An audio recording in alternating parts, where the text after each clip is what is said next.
wanted to chat a little bit about falling as an advanced skill. And before we dig into the topic, I wanted to share firstly a quote from a CEO and mentor of a global multinational whom I hold in very high regard, who was a big influence throughout my corporate career, who always used to share with us as a leadership team that if you're not dropping some balls, you're simply not busy enough, right? And when you win, act as if you win every day. And those two counter perspectives have really stood me in good stead in having confidence to really juggle a lot, put myself out there, and really feel that I was in a safe to risk environment. So the other part is we've spoken a lot about this confidence to commit or courage to commit, and in knowing who you are and what your bedrock is. And when I overlay the two together, if you're not confident and you don't have the courage to make a commitment to a business vision or to a strategy or to a goal, you actually are not allowing yourself to learn falling as an advanced skill. Falling is absolutely an advanced skill, counter to our culture. And I'll give you one example of it before I get into it. So There's an employee that I had, and I see this across the board, where he was needing to deliver something for me and he missed the mark. He made it. He totally blew the schedule and delivered half of what needed to be delivered. So when I was speaking to him about it, he started to make all these excuses. And so I have a pretty tough stance when it comes to excuses. Like, I don't want to hear excuses. Yes. It may sound cold, but essentially the reality for me is that when somebody's making an excuse, they're convincing themselves that there were circumstances beyond their control that led them to this outcome, and it wasn't their fault, essentially.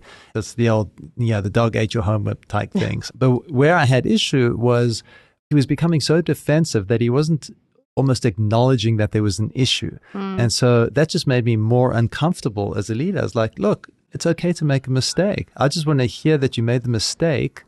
And once I hear that, then I know you're going to fix it.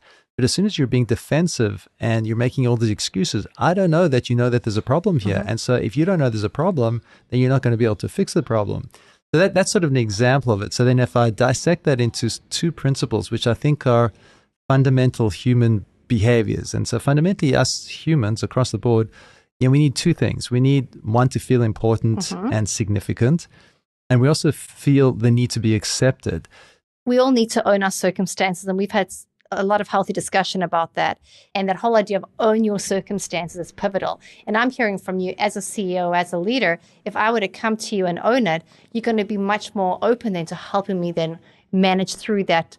Yeah, and absolutely. And I think that's the principle that you were citing, that your CEO saying, if you're not dropping some of the balls, then you're not busy enough. And so for me, it was society somewhat, we're conditioned to carry just enough or less than we can. So we're showing that we're successful all the time, that we can succeed. And it's not pushing people out of their comfort zones. Right. So I think it's an art to create that safe to risk environment. Right. But it's the other piece it's people understanding where this is coming from. And I think once you understand where it's coming from, at a psychological level, there's this need to be accepted, there's this need for significance.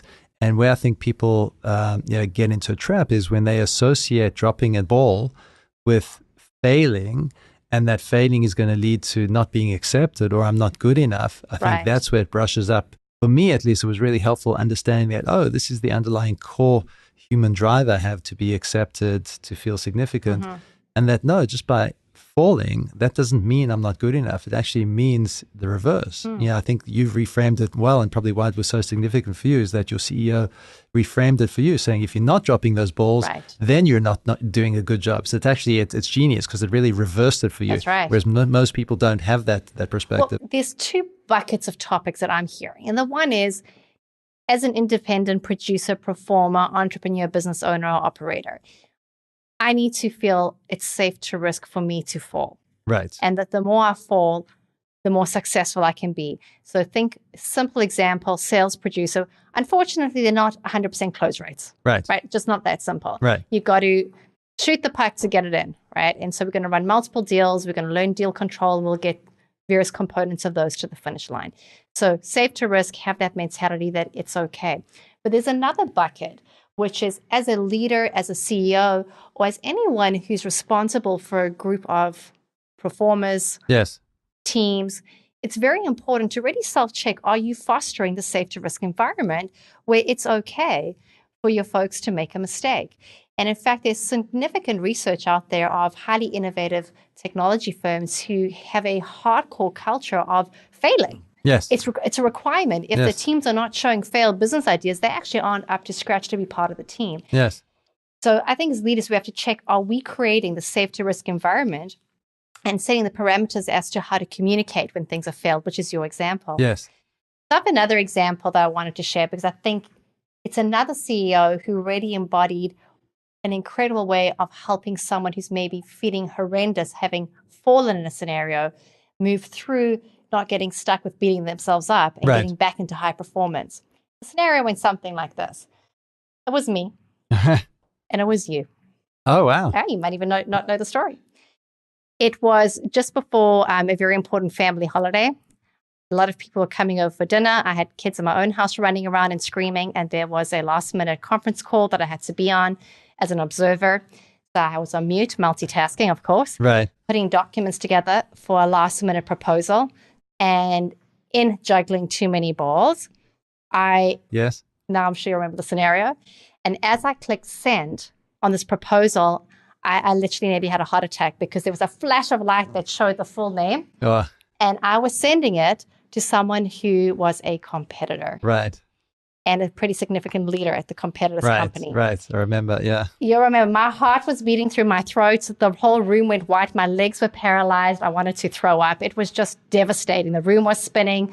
It was that slow motion effect you spoke about. It was horrific because I felt the sense of complete failure that I'd let everyone down. I felt that I could have actually, from that action, ruined the entire company. I remember texting you, and our CFO at the time saying, oh my word, this is what I've done. I was beside myself, ready to resign. I think I wrote you a note saying I prepared to accept my resignation. I was devastated because I really owned that failure.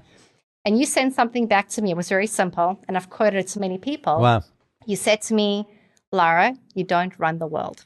That's all you said to me.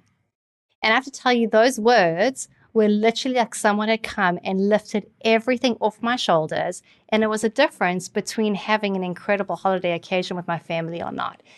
But that to me is quintessential of, are we as leaders creating and establishing a safe to risk environment and identifying who our key performers are and supporting them through their falls? So are we prepared to fall as individuals? Are we prepared to pick ourselves up and walk through? And I'm hearing you, do we own it when we fall? Do we own it? And then as leaders, if we've got that, what are we doing to help take that individual or that business case or that client and move it to the next level? No, that's excellent. And I didn't remember the details of that story, so thank you for bringing it up. But it's I mean, what you're summing up, that's a skill. It doesn't naturally, most people would react and freak out and scream at each other and whatnot in those scenarios. But I very quickly go through, and again, it's a skill that I've worked in myself. I very quickly go through the circumstances saying, hey, you can't reverse this. So let's move on to what are we going to do next? Screaming about it and shouting about it and doing it, that's not going to help anyone. We got to focus on, okay, what next up scenario? So let's put that behind us and move forward. It's the same thing I do at home when, if the kids are, carrying a plate or spilling smoothie in the freezer, which happened recently. And it's the thing that you don't freak out, because freaking out is not going to help. It's just like, okay, let's take the data for what it is and figure out what to do and go forward with it. There's going to be emotions and there's going to be feelings that are going to show up. We somewhat can't control those, but we have to put boundaries in place to prevent us from acting. So, there's that 24-hour rule for emails. If somebody sends you an email that you really, really get heated up about, and you just want to, you type up the whole email you want to send. Take your time. Don't send it now. Just send it tomorrow. And I don't know if you've ever done that, but I've done that early on in my career. Now, I know not to do that. I'd never sent the emails, but I wrote the emails, and then you read it the next day and you're like, what was I thinking? It was like a completely different person. It sounds rational to you at the time because you're reacting based on stress. And that's why when you read it 24 hours later, it makes no sense. What I'm hearing for advice for our listeners out there is choose to respond, don't react. Yes. Take the time. Yes, excellent. And put yourselves out there. It's okay to fall. It's okay to have failed business ideas. Through that, we learn and find a better And it's okay for you to fail. It's okay for your team to fail, is what you're saying. Right. Yeah. Yes.